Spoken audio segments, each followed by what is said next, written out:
تو جب نہیں دی گئی تھی تو پھر یہ سب کچھ کیوں ہوا؟ مریم بی بی کو اسی بات کا خطرہ، اسی بات کا شبہ، اسی بات کا خدشہ تھا کہ جناب یہ کہیں بالا بالا شہباز شریف صاحب اور خواجہ آصف صاحب، ایاز صادق صاحب اور رانا تنویر صاحب نے کہیں میرے والد صاحب کو تو نہیں گھیر لیا، اور مجھے بھی نہیں بتایا جا رہا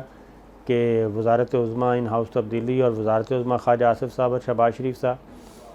تو یہ آج فواد چودھری صاحب نے جب بات کی تو ساری باتیں کھل کے سامنے آ گئیں، اور اسی لیے خواجہ آصف صاحب اور مریم بی بی کا پھڈا ہوا اور تلخ کلامی ہوئی، اور جس کی وجہ سے خواجہ آصف صاحب ابھی تک بدستور، روپوش، خاموش ہیں اور سائلنٹ موڈ میں ہیں، بالکل کوئی سٹیٹمنٹ نہیں، کوئی اپیئرنس نہیں ٹی وی پہ۔ تو یہ چیزیں چل رہی تھیں، تو اس پہ سوچا گیا، گھوڑے دوڑائے گئے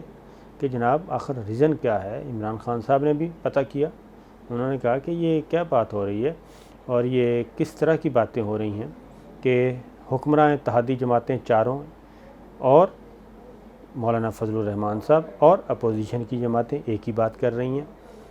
کہ آخر ماجرا کیا ہے۔ تو جناب بندوں کی نشاندہی کر لی گئی ہے، کچھ آدمی انڈیویجولی، انفرادی طور پہ ذاتی مفاد کے لیے یہ ساری توڑ جھوڑ کر رہے تھے۔ یہ جو جتنا بھی فساد برپا ہوا تھا، یہ جو کنفیوژن تھی، یہ جو غیر یقینی کی صورتحال تھی، یہ ساری کچھ افراد نے، انڈیویجلز نے، مختلف اداروں میں بیٹھے کچھ انڈیویجلز نے یہ حرکت فرمائی تھی۔ جب چیزیں زیادہ پھیلیں تو وزیر اعظم عمران خان نے بھی اپنی کور کمیٹی کا اجلاس بلایا اور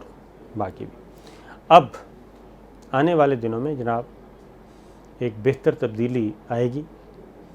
اور کیونکہ جو میسیجز دیے گئے ان اتحادی جماعتوں کو، اور کہ جناب آپ بس قدم بڑھائیں، سب تمہارے ساتھ ہیں، وہ میسیج بالکل غلط تھا۔ جب تصدیق کی پتہ چلا ایسی کوئی پالیسی چینج نہیں ہے، ایسا کوئی یو ٹرن نہیں ہے، ایسا کچھ بھی نہیں ہے، اور وزیر اعظم عمران خان ہی ہوں گے، یہ سیٹ اپ چلے گا، یہ پارلیمنٹ چلے گی، اور پاکستان کی اکانومی کو بہتر کیا جائے گا، سیکورٹی صورتحال کو بہتر کیا جائے گا۔ تو یہ وہ پس منظر تھا جناب، اس میں ملاقات ہو گئی اور جنرل قمر جاوید باجوہ صاحب ان ایکشن ہوئے اور ان کا ایک نیا روپ سامنے آیا۔ وہ ملاقات آج ہوئی وزیر اعظم عمران خان صاحب سے،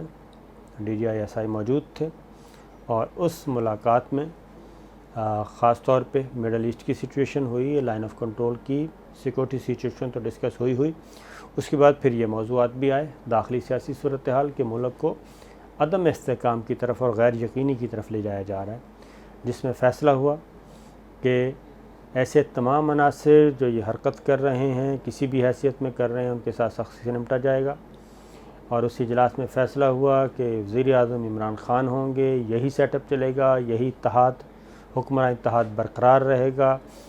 کسی قسم کی کوئی کنفیوژن، ایمبیگوٹی نہیں ہونی چاہیے۔ تینوں جو ملاقات کے شرکاء تھے، وزیر اعظم، آرمی چیف اور D G I S I, تینوں میں، لہٰذا یہ آج غلط فہمیاں جو کوئی پھیلائی جا رہی تھیں ان سب کو ریویو کیا گیا اور صورتحال کو واپس لانے کا فیصلہ کیا گیا۔ لہٰذا ایک تو آنے والے دنوں میں آپ دیکھیں گے کہ اتحادی جماعتوں کو ایسی کوئی جو کنفیوژن پھیلائی جا رہی تھی، کسی نے پھیلائی تھی تو وہ غلط تھی۔ آنے والے دنوں میں میسیج کنوے ہوگا،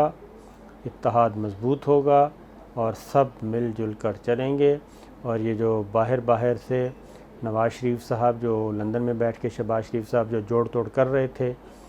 ان کو بھی کنوے کیا گیا ہے، اور اسی لیے آج نیب نے بھی میدان میں آئی ہے اور نیب نے بھی واضح طور پر نوٹیفیکیشن جاری کر دیا ہے،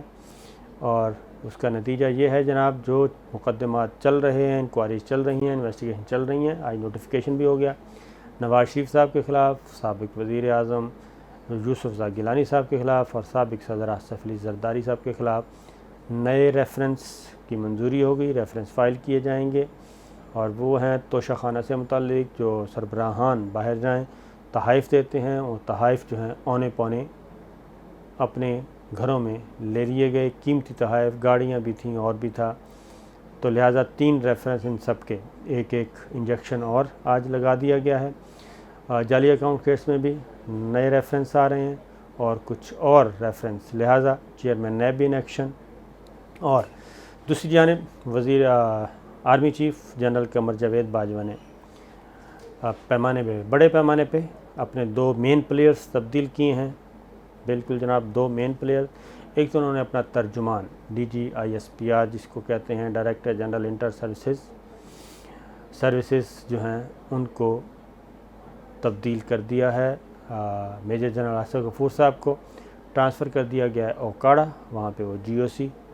ہوں گے، اور ان کی جگہ پہ افتخار بابر صاحب کو DGISPR لگایا گیا ہے۔ پاک فوج کے نئے ترجمان کا تقرر کیا گیا ہے۔ دوسرا مین پلیئر جنرل باجوہ صاحب نے تبدیل کیا ہے اور وہ ہے DGMI۔ جی ہاں، MI ملٹری انٹیلیجنس کے سربراہ میجر جنرل وقاص رؤف صاحب تعینات کیے گئے ہیں، اور پہلے والوں کو تبدیل کر دیا گیا ہے۔ یہ 2 اہم پلیئرز تبدیل کیے ہیں۔ مزید تبدیلیاں جو ہیں وہ آئندہ 4 سے 6 ہفتوں میں مزید کچھ ہوں گی، لہذا جنرل قمر جاوید باجوہ صاحب نیا ٹینور بھرپور طریقے سے شروع کر چکے ہیں جناب، اور نئی ٹیم کے ساتھ وہ اتریں گے اور اپنے ویژن کو آگے امپلیمنٹ کریں گے۔ یہ ہے اہم ترین ڈیولپمنٹس آج ہوئیں۔ میں ایک بار پھر بتا دوں کہ تمام افواہیں دم توڑ جائیں گی آئندہ 48 گھنٹوں میں،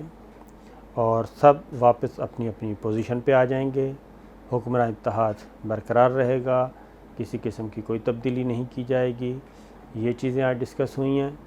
اور مزید کچھ تبدیلیاں ہونی ہیں۔ اور دوسری جانب ایک جاتے جاتے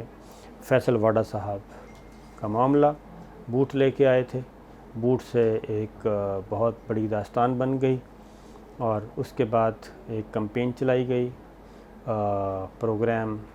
بھی بین کیا گیا، لیکن پیمرا نے وہ پروگرام پھر بحال کر دیا، کوئی پروگرام بند نہیں ہوا۔ فیصل واڈا صاحب پہ البتہ 2 ہفتے کے لیے پابندی عائد کر دی گئی کہ آپ کا جو بھی طریقہ کار تھا وہ درست نہیں تھا۔ اس لیے